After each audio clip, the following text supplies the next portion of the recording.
Tēnā koutou katoa. Welcome to this week's live, a day early because tomorrow I'll be all day in a workshop taking the annual leadership, Women in Leadership workshop tomorrow in Wellington CBD. Looking forward to that, so that means I'll be doing a lot of talking tomorrow and probably not much social media. So I decided to jump on and do a live today, and I wanted to talk about something that's particularly relevant for me this week.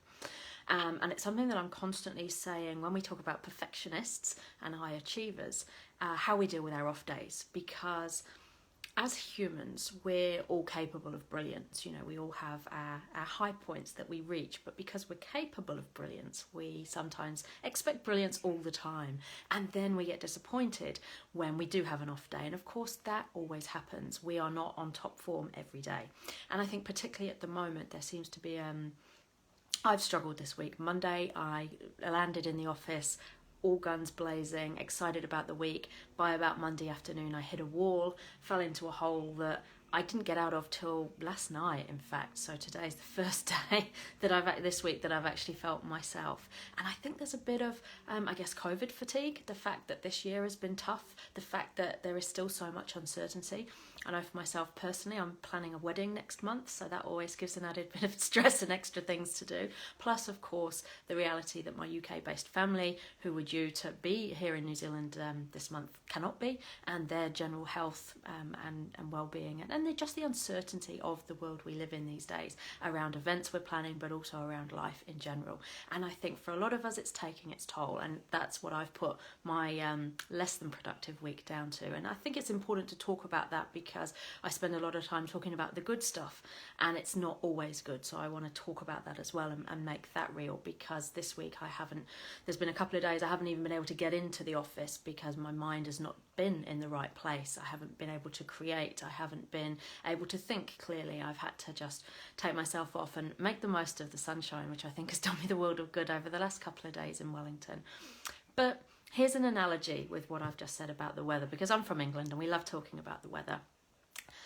It has been windy probably the whole of September, I think, in Wellington, and I got to a point, I'm not a fan of the wind. I'm not from Wellington, so I'm not used to it either. And I got to a point where I felt like every day I woke up and someone was shouting at me, and I didn't like the wind. The last couple of days it's been sunny and still, and I've loved it. Life's not always like that. We can't expect the sun to shine every day. And it's the same with our performance, the way we feel, our mood, and how good we are. So there will be windy days, there will be sunny days. And I guess one of my practices that I'm constantly trying to remind myself about is learning to accept that some days we're just not on form. Some days it's windy, some days we don't get what we want, some days it's hard.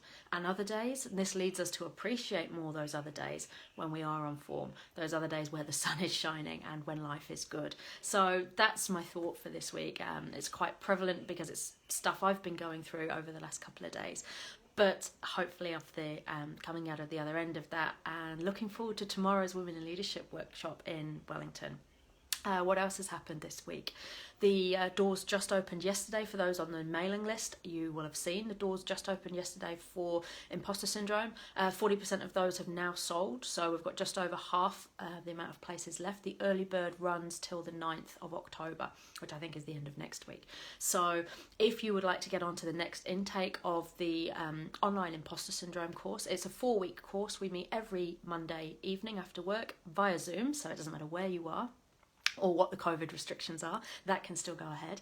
And it's a small group, and it's a really good way of delving into the imposter syndrome material and learning some tools and strategies to help overcome it. So that kicks off in November. The early bird lasts until next week. So I'll pop the link to that in this live, so that if you're interested in getting a space, 40% have already gone. It just opened yesterday. Always popular, but always useful as well. So delighted to be able to share another one of those with you. And other than that, we have the Superwoman Survival Guide. The books are selling out. We're down to the last box now of the initial shipment we got in May, which is great. There is now an online course as well, so you might have seen that earlier in the week come out to you. So if you are too busy to read the book, you can get all the material online. It also helps you deep dive into some of the practical exercises that are in there around resilience, balance, overcoming imposter syndrome, and recognising your strengths. So, whatever you're doing for the rest of this week, I hope it goes well. For those of you joining me tomorrow on the Women in Leadership program. Looking forward to sharing that with you, and then looking forward to putting my feet up and the weekend ahead, and hoping for a better week next week, creativity wise. But hey, the sun can't always shine, so we take the bad and the good and accept what is, and that's been a useful practice for me this week. We're constantly learning this stuff. Mā te wā.